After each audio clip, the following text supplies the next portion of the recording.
recent work sort of like been reusing symbols from the last, I don't know, 5, 10, 15 years or something, and they originally came out of like,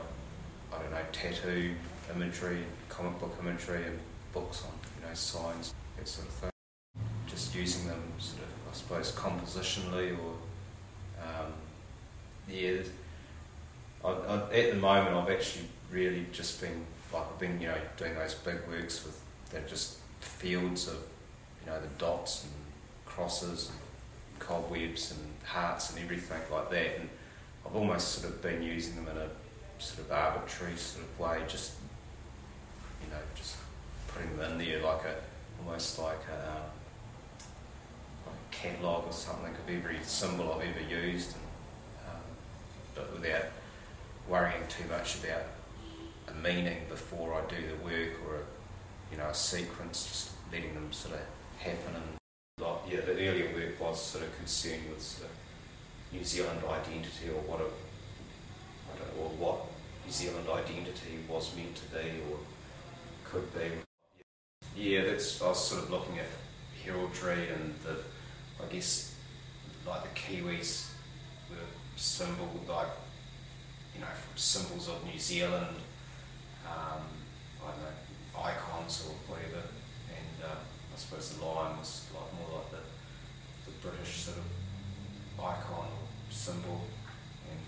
I was sort of using those on those cricket bats and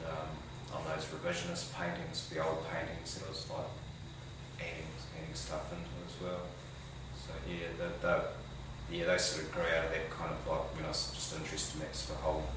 colonial New Zealand history really.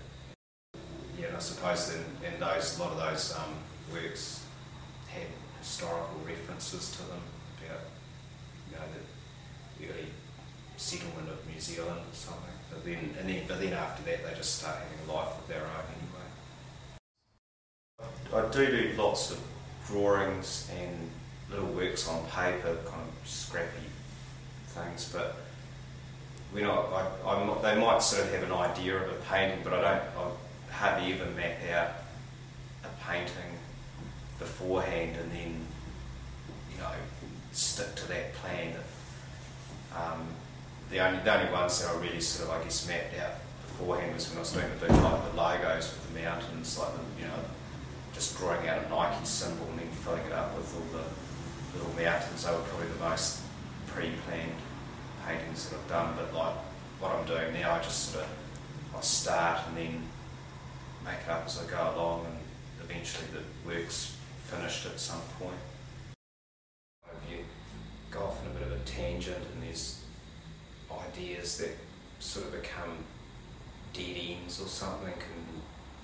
although a lot of the time, years later, you might see a photograph of the work that you didn't really sort of go on with, or you painted over, and sometimes they actually look like they're quite good ideas, but you didn't sort of realise it at the time because the way that your sort of thought process was heading was in another direction. A few years ago I sort of came to a point where I realised the sort of work that I was doing was easier to do on a black background. Was when I started doing those little wee heads all sort of dotted out on canvases, and then those logo works, and they work better as white on a black background, and then it's sort of the black background's stuck for quite a while, and it's, now I've actually got to the point now where I'm starting to build up using a lot more colours again. When I left art school, there were a lot of people from my year still working down here, like Peter Robinson, Zerafing Pit, we all shared studios, and so you had sort of support from each other, talking about the work, but eventually after a few years everyone moves away, and then you're just by yourself working away, and you've got to find